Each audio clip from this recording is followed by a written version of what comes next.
Olá pessoal, tudo bem? Desde a notícia de semana passada com a detecção de fosfina em Vênus, né? Se você não viu o vídeo, clica aqui na descrição para assistir ou no card que está aparecendo por aí. O assunto vida fora da Terra e astrobiologia tem estado muito em voga. Então achei que seria interessante apresentar para vocês aqui uma teoria muito legal sobre vida fora da Terra, focando agora em civilizações inteligentes, né? Que é a teoria dos grandes aliens. Quer saber mais sobre isso? Então fica com a gente.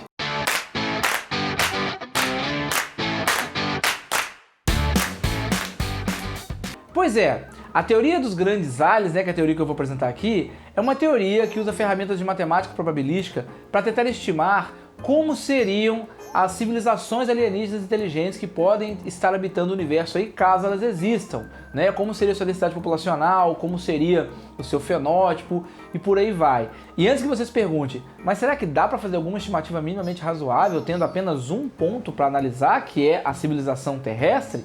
E a resposta é, dá sim, tem muita coisa legal de estatística que dá pra gente extrapolar e brincar um pouco com esses dados para tentar fazer essa especulação.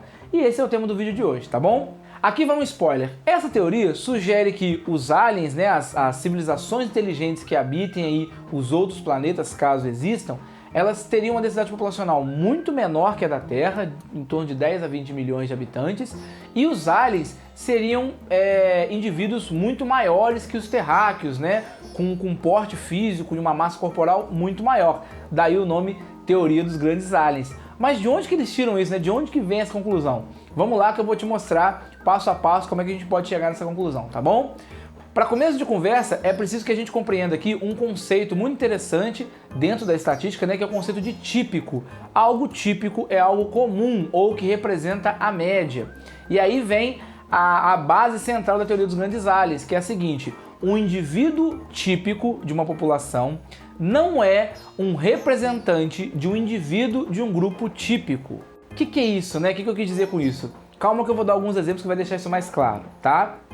É porque se você tem indivíduos numa população e você consegue agrupá-los em grupos, você tem duas coisas aí. Você tem o indivíduo típico, que é aquele indivíduo que representa a maioria dos indivíduos, e você tem o grupo típico, que é aquele grupo que representa a maioria dos grupos. E o que a estatística fala é que o indivíduo típico não é a mesma coisa que um indivíduo de um grupo típico. Ou seja, o indivíduo que representa a maioria dos indivíduos não é a mesma coisa que um indivíduo pertencente a um grupo que representa a maioria dos grupos.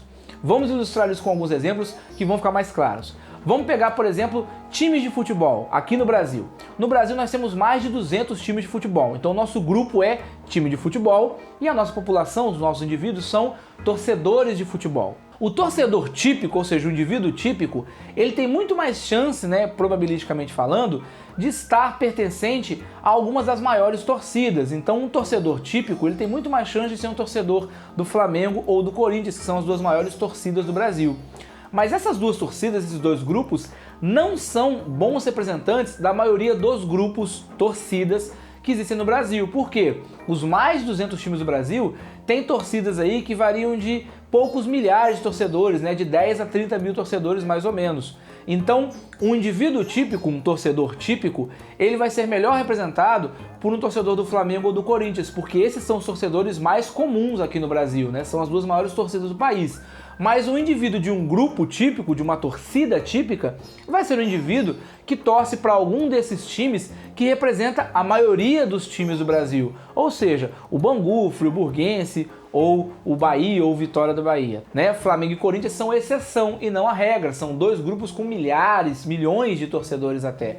Enquanto que os outros times, na sua maioria, têm alguns milhares de torcedores. Então veja bem, nós temos o indivíduo típico, o torcedor típico que representa a maioria dos torcedores, e estatisticamente falando, você tem muito mais chance desse torcedor torcer para o Flamengo ou para o Corinthians, e você tem o torcedor de um time que é típico, que representa a maioria dos times. E o Flamengo e o Corinthians não representam a maioria dos times. O que representa a maioria dos times são times como o América, ou como o Bangu, ou como o Bom Sucesso. Então é isso que eu quero dizer quando eu digo que há uma diferença entre o indivíduo típico e o indivíduo de um grupo típico. Não interessa se são pessoas, objetos, animais que você vai agrupar. Então outro exemplo que ilustra isso, por exemplo, é a divisão de países, né, populações de países no planeta Terra. Você tem aí 7 bilhões de habitantes na Terra, mais de 180 países, mas a maioria esmagadora dos países tem população variando de 6 a 10 milhões de habitantes, enquanto tem ali um grupo de 7 países, são 7 mais populosos do mundo, que concentram a maior parte da população da Terra, né? China, Estados Unidos, Índia, Paquistão, Brasil, são países com grandes populações e que concentram a maior parte da população da Terra. Então, a maioria da população terrestre faz parte de um desses 7 grupos aí, mas eles não representam a maioria dos grupos quando a gente fala de país, porque a maioria esmagadora dos países tem populações bem menores do que a da China, ou do Brasil, ou dos Estados Unidos, né? Como eu disse, a população da maioria dos países oscila de 6 a 10 milhões de habitantes, que é, por exemplo, um número próximo da população do Egito, ou da Dinamarca, ou da África do Sul. Tá ficando claro o raciocínio? Então, essa distinção, né, entre indivíduo típico e indivíduo de grupo típico, ela ocorre em qualquer organização e agrupamento que você escolher fazer. Eu vou dar aqui mais 2 exemplos para deixar isso mais claro, tá? Por exemplo, se você escolher como agrupamento agora, ao invés de time de futebol ou de país, escolher religião, tá? A gente tem aí milhares de religiões na Terra, mas a maioria das religiões tem, em média, algumas dezenas de milhares de seguidores, enquanto que a maioria dos seguidores está concentrada nas 2 maiores religiões do planeta, que é o cristianismo e o islamismo. Nós temos aí cerca de 2 bilhões de pessoas que seguem o cristianismo e cerca de 1,6 bilhões de pessoas que seguem o Islã.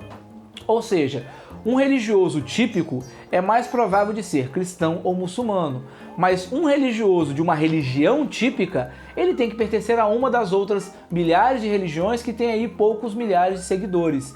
A gente pode falar, por exemplo, de tipo sanguíneo, é um outro tipo de agrupamento, né? Nós temos aí 8 tipos sanguíneos, mas se você pegar a maioria da população, eles se concentram em 2 tipos, que é o A positivo e o O positivo, né? Os 2 combinados aí representam mais ou menos 70% da população. Tá, mas qual é a conclusão que se tira disso, né? Por que eu tô dando esses exemplos e tentando explicar isso? Porque se você tem um indivíduo e você não sabe a qual grupo ele pertence, você pode assumir 2 coisas. A primeira é que é muito mais provável que ele faça parte de uma das grandes populações. E a segunda é que essa população dele seja a exceção e não a regra, ou seja, não seja uma representação de como as outras populações vão ser. Então vamos aplicar isso para o nosso caso no contexto de civilizações inteligentes do universo, né? Eu tenho um indivíduo, uma população que são seres humanos. Qual é o melhor palpite sobre o tipo de população que esse indivíduo pertence? Bom, o melhor palpite é que ele faça parte de uma das populações mais numerosas que existe, ou seja, a Terra com seus 7 bilhões de habitantes seria aí uma das civilizações inteligentes mais numerosas que tem. Mas qual que é a segunda conclusão? Que esse grupo ao qual esse indivíduo pertence é a exceção e não a regra, e que a maioria dos outros grupos vai ter densidades populacionais bem menores. Então, a maioria das outras populações, das outras civilizações inteligentes, vão ter densidades populacionais bem menores do que os 7 bilhões de habitantes que encontramos na Terra. E aí, com alguma matemática e alguns cálculos estatísticos, a gente consegue estimar até qual seria essa relação de proporção, né? E a estimativa é que a maioria das populações de civilizações alienígenas inteligentes que possam existir, né, os grupos típicos, devam ter entre 10 e 20 milhões de habitantes. Interessante isso, né? E não para por aí, porque uma vez que a gente tem esse palpite, né, esse chute mais provável, a gente pode especular outras coisas a partir daí.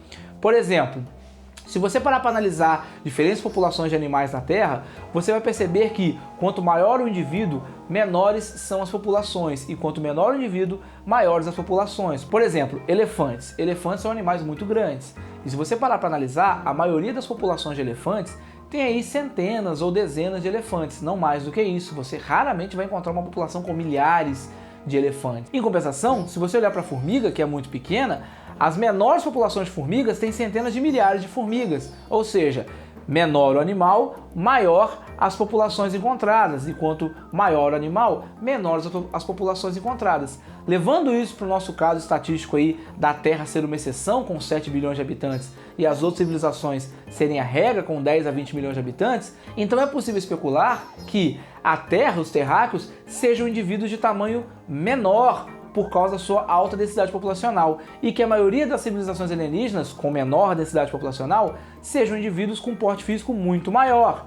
Então, nesse cenário cósmico, os seres humanos seriam estranhamente menores, morando numa civilização com uma densidade populacional absurdamente maior do que a média. E daí vem o nome da teoria dos grandes aliens. E além disso, você pode continuar nas especulações. Por exemplo, densidade populacional menor, 10 a 20 milhões de habitantes. significa que você precisa de menos espaço, então você pode ter planetas menores. E um planeta menor, com uma densidade populacional menor, demanda menos energia. Então esse planeta pequeno, ele provavelmente vai estar orbitando em uma estrela menor, menos brilhante e menos energética que o Sol. Então, segundo a teoria dos grandes aliens, se o que estamos procurando são civilizações inteligentes, talvez a gente devesse estar buscando por planetas menores que a Terra, orbitando estrelas menores e menos brilhantes que o Sol. Em outras palavras, se nós procuramos civilizações alienígenas inteligentes, nós somos aí torcedores do Corinthians procurando pela torcida do Bangu. Bom pessoal, é isso, vou ficando por aqui, espero que vocês tenham gostado, curta, compartilhe, se inscreva no canal, ative as notificações para não perder os próximos vídeos, tá bom? Muito obrigado pela atenção e até a próxima!